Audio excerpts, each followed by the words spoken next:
হলো দুর্গাপুর ইস্কনের এবছরের অস্থায়ী গুন্ডিচা মন্দির। ঢোকার পথে এখানে রেড চার্টটা দেওয়া রয়েছে, পাশের ধাঁচা সেটা কিন্তু একেবারে রেডি হয়ে গিয়েছে।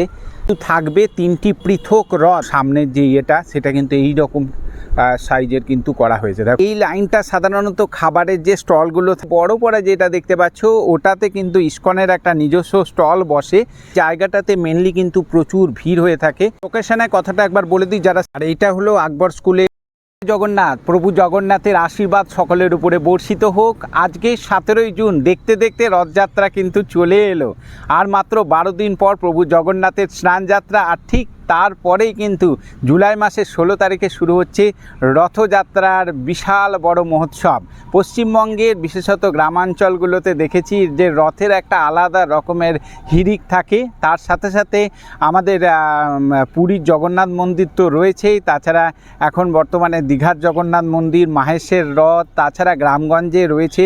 আর এছাড়া ইস্কনের বিভিন্ন শাখাতেও কিন্তু রথযাত্রা বেশ ধুমধামের সাথে পালিত হয়। তো আমরা এই মুহূর্তে রয়েছি দুর্গাপুরের ইস্কন মন্দিরের প্রতি বছরের যে রথযাত্রার প্রিপারেশন আকবর গার্লস হাই স্কুলের মাঠে হয়ে থাকে, সেই প্রস্তুতি পর্ব তোমাদের সামনে আজকে তুলে ধরবো। কতটা কি হয়েছে না হয়েছে সবটাই থাকছে, প্রথম থেকে শেষ পর্যন্ত দেখবে, আশা করছি ভালো লাগবে। ভালো লাগলে সবার সাথে শেয়ার করে সবাইকে দেখার সুযোগ করে দিও। তো চলো শুরু করা যাক। লোকেশনে কথাটা একবার বলে দিই, যারা সিটি সেন্টার, আসানসোল, পানাগড়, রানীগঞ্জ থেকে যারা আসবে তারা প্রান্তিকাগামী বাস ধরবে, প্রান্তিকাতে নামবে। এখান থেকে প্রান্তিকা মোটামুটি হাঁটা পথে 500 মিটারের পথ।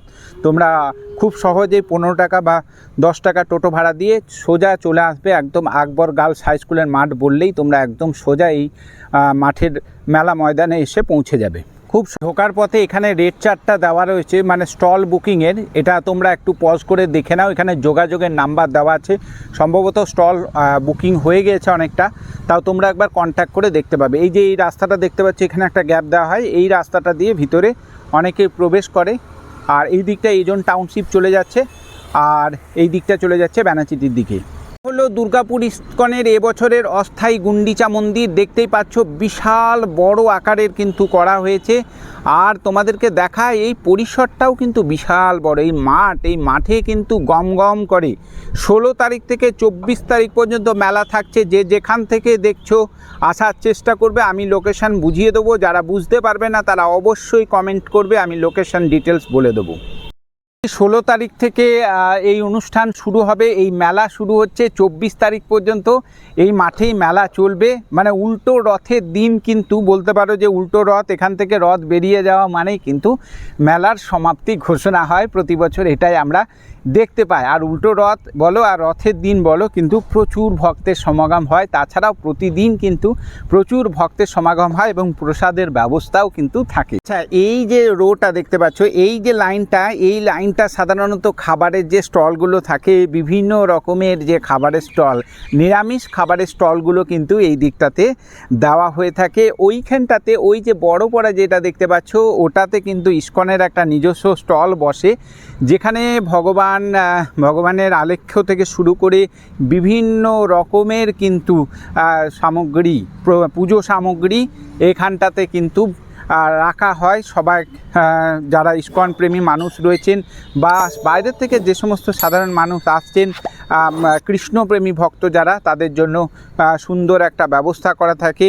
ঠিক আছে। আর তাছাড়া ওই দিকে ওই যে স্টলগুলো, ওগুলো সাধারণত বিভিন্ন রকমের কাজের স্টল থাকে, বা বিভিন্ন শাড়ি, তারপরে কুর্তি বা টেক্সটাইলের যে স্টলগুলো সেগুলো ওই দিকটাতে থাকে। ওখানটাতে সম্ভবত এবারেও ওটাই হতে পারে। ওখানটাতে প্রসাদ বিতরণী করা হয়ে থাকে, প্রতিদিন সন্ধ্যাবেলায় প্রসাদ দেওয়া হয়।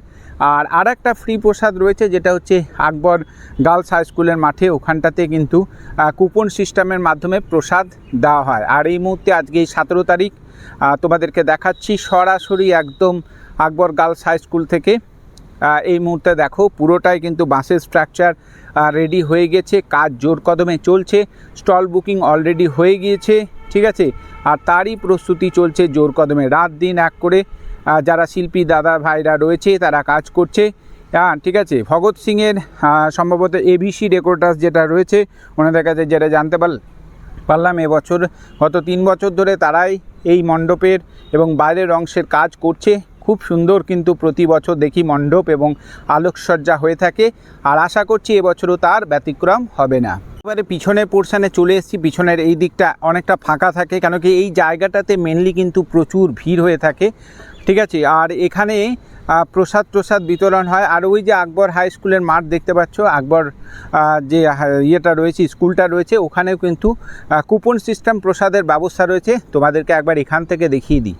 এই জায়গাটা থেকে দেখো, এই জায়গাগুলো একটু ফাঁকা থাকে, কেন কি প্রচুর ভক্তের সমাগম হয়, তো বিশেষ করে রথের দিনকে এখানে কিন্তু পা বাড়াবার জায়গা হয় না।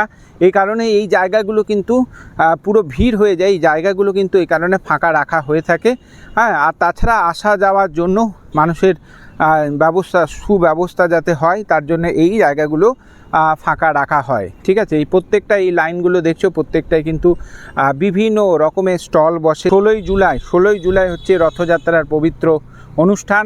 রথের দিন কিন্তু মারাত্মকভাবে এই জায়গাটাতে ভিড় হয়। অস্থায়ীভাবে ওই যে মন্দির দেখতে পাচ্ছ, ওখানটায় কিন্তু অস্থায়ীভাবে গুন্ডিচা মন্দির তৈরি করা হয় প্রতি বছর। গত 2 বছর ধরে এটাই দেখতে পাচ্ছি আমরা এখানে।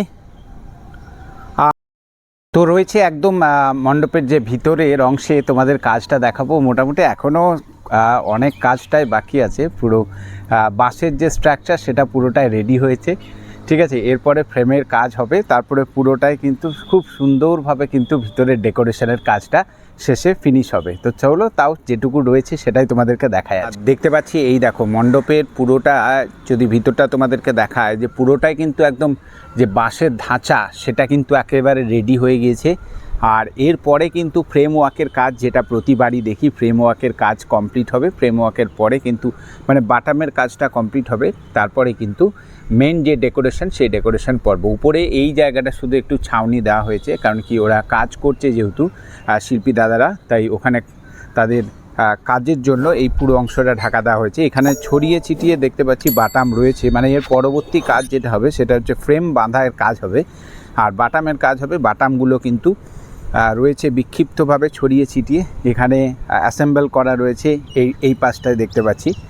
আর এই হলো এই দিকটা দিয়ে প্রবেশদ্বার, এইটা দিয়ে ভিতরে প্রবেশ করা হবে। তবে যেটা দেখতে পাচ্ছি যে গত বছরের তুলনায় কিন্তু আরও অনেকটা বেশ বড় পরিসর জুড়ে করা হচ্ছে।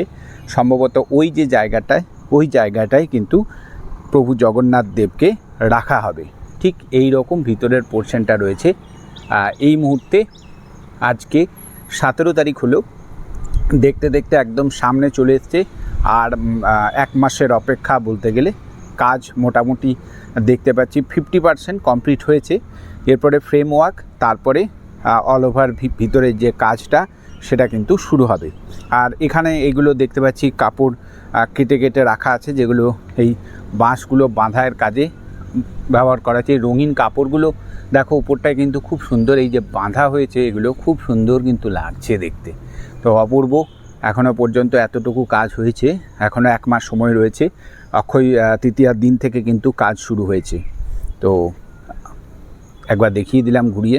প্রবেশদ্বার থেকে তোমাদের বাইরে পুরো মেলার অংশটা এবারে ঘুরে দেখায়। বেশ কিছু দেখতে পাচ্ছি সামনে কাঁচা বাঁশ রাখা রয়েছে, আর এই কাঁচা বাঁশগুলো সম্ভবত এখনও অনেক কাজ বাকি রয়েছে। এইদিকে পুরো স্টল নির্মাণের কাজ চলছে, ঠিক আছে। আর এই দিকটাতে আমরা জানি সামনে এখানটাতে 3টে যে রথ থাকে, সেই রথ কিন্তু এখানে এসে দাঁড়াবে, ঠিক আছে।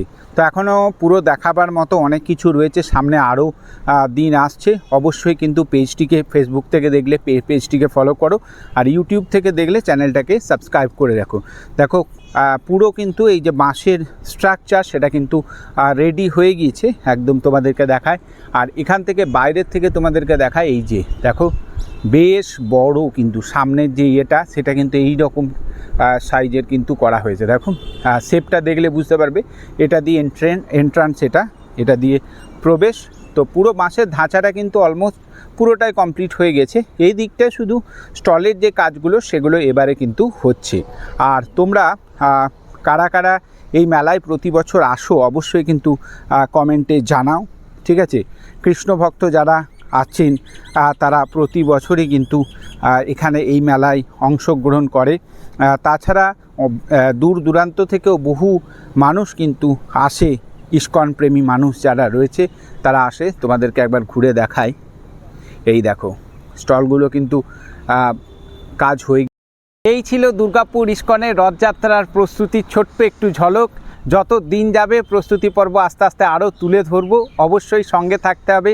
ফেসবুক পেজ থেকে দেখলে সুমন সরকার পেজটিকে ফলো করে রাখবে। ইউটিউব থেকে দেখলে অদ্রিজা এক্সক্লুসিভ পেজটিকে সাবস্ক্রাইব করে রাখতে ভুলবেন না। দেখা হচ্ছে খুব শীঘ্রই নতুন একটা পর্ব।